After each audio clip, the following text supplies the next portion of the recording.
Здравствуйте, с вами Олег Жилдин, журналист. Сейчас я нахожусь на выезде, своеобразном объезде, посвященной городской среде, точнее доступной городской среде. Сейчас по новым правилам законодательства при строительстве каждый новый объект должен сдаваться соответствующими нормами для маломобильных жителей. То есть сейчас вот сзади меня идет своеобразное совещание. Здесь находятся проектировщики, эксперты, а также инвалиды, которые будут проверять. Сейчас мы находимся в 203 микрорайоне, корпус 5/3. Суть состоит в том, что этот корпус должен сдаваться. И обязательное требование при сдаче, чтобы здесь были определенные условия для маломобильных слоев населения. Сейчас вы видите, идет главное управление Госжилнадзора Наталья Чусовская объясняет, какие правила, чему и как должно быть сделано. А потом мы вам покажем, как это проверяется. Вот послушайте ее.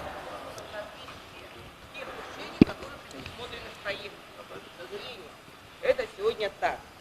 Таким образом, на сегодняшний день вся ответственность за то, чтобы объекты все были соблюдены все требования по доступности, лежит на проектировщиках и на экспертизе. Вот. Более того, мы на сегодняшний день реализуем национальный проект «Жилье и комфортная среда». Вот смотрите, недаром жилье и комфортная среда, они объединены в одном проекте. То есть, значит, не только здания и сооружения должны обеспечивать доступность, но и вся прилегающая территория должна обеспечивать соблюдение требований доступности. А мы знаем, что еще к маломобильным группам относятся незрячие люди, для которых должны быть предусмотрены специальные дорожки, Но на сегодняшний день мы видим, что вот на этом объекте таких у нас оборудования нету, к сожалению. Это не было предусмотрено проектом. Вот. Ну вот вступительное слово я предлагаю высказаться. Либо сначала посмотрим, а потом уже обсудим. Как считаете? Ну давайте. Только очень аккуратно я прошу вас, ладно?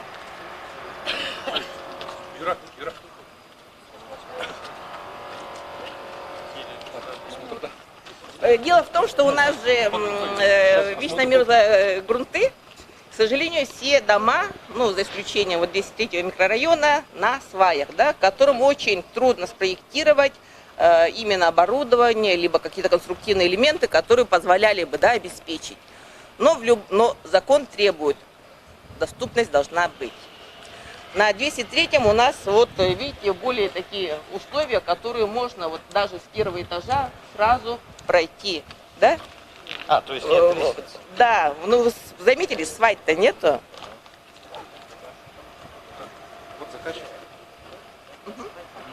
Давайте покажите, что у вас в вашем объекте, предусмотрено для маломобильных групп населения. Для доступа маломобильных групп населения. Это представитель РДР групп. И как вас зовут? Борисов Юрий Иванович. Борис Иванович, покажите, что у вас здесь, новшества какие. Это не новшество. До сдачи объекта у нас кстати, представители маломобильных групп населения тоже были дали свои замечания ввиду именно тротуаров, получается, то есть покраски, выделения именно этих зон для доступа маломобильных групп населения. Также в подъездах у нас тоже были замечания, то есть их тоже устранили. Именно доступа, вход в подъезд. То есть можем пройти, в принципе, посмотреть. А вы чем руководствовались? Здесь же определенные стандарты, насколько я понимаю, Есть требования, установленные в строительных нормах и правилах, сводах правил, которые устанавливали те или иные требования для обеспечения доступности. Это все заложено в проекте. Возьмем здесь проезд, видите, здесь где тротуар. Там здесь определенный размер же.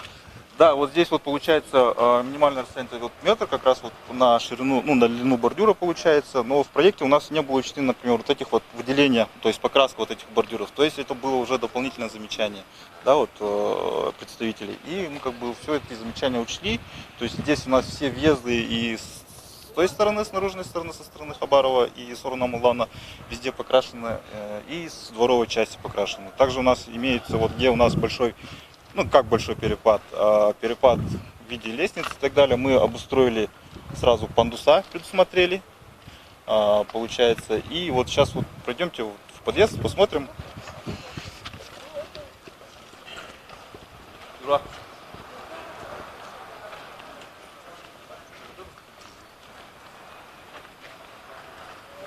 То есть можно просто здесь проехать? Да, здесь вот как бы обеспечили доступ такой, ну, уклон самый минимальный получается. То есть мобильные группы населения, ну, колясочники, я имею в виду, проходят отсюда и доступ уже в сам подъезд. Давайте пройдем, пройдись, пожалуйста.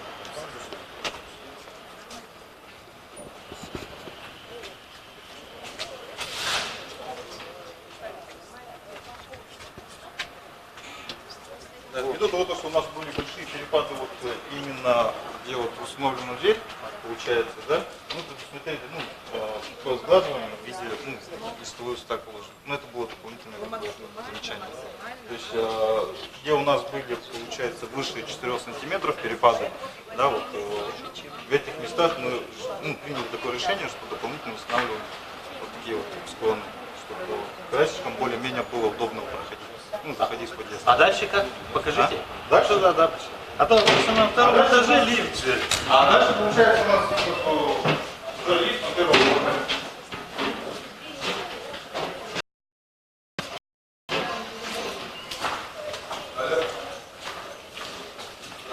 То есть У нас получается для доступа еще в подземную автостоянку один лифт опускается сразу на подземную стоянку. То есть маломобильная группа населения оставляют машину, грубо говоря, там, заходят, через лифт могут спокойно спуститься на подземную автостоянку.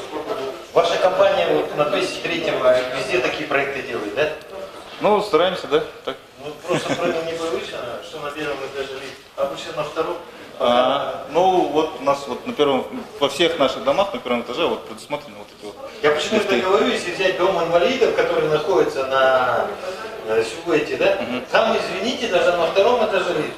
Как они туда добираются? Ну вот это уже как бы вопрос.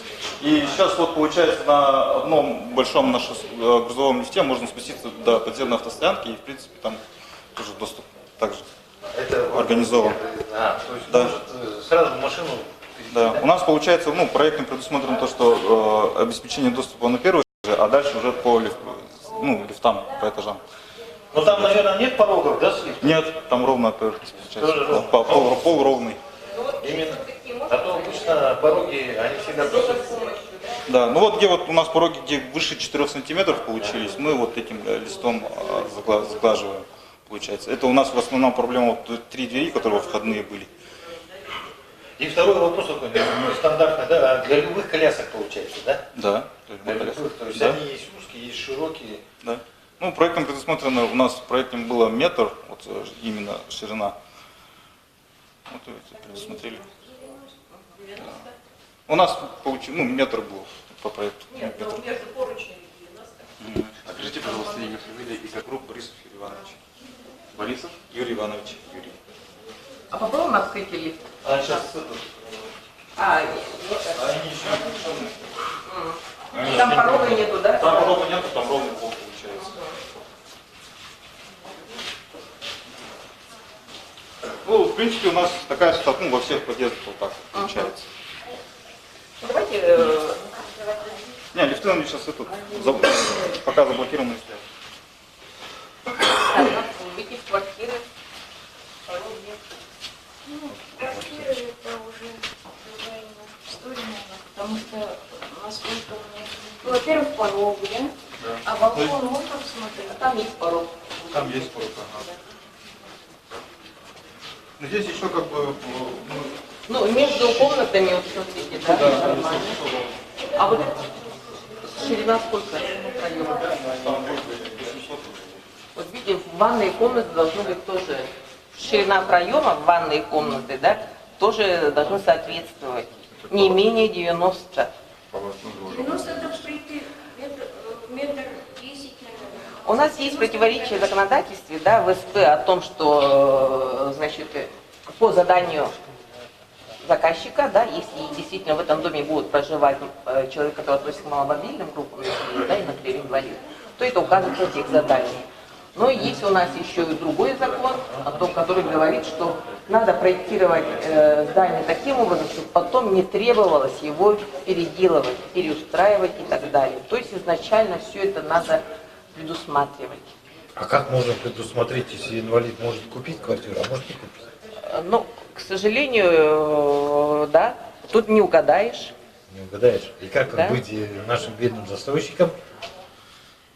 Я могу пример привести, да, вот первые дома, которые вот проектировались, вот дом 1.1, это вот 6-й корпус, там мы по заявлению, по желанию, вот, там Александр проживает, у нас тоже колясочник, да, по желанию его, мы как бы ему специально пандус предусмотрели, все тоже выровняли, подровняли, как бы по заявлению человека. Ширину проема изменили. Да, безвозмездно.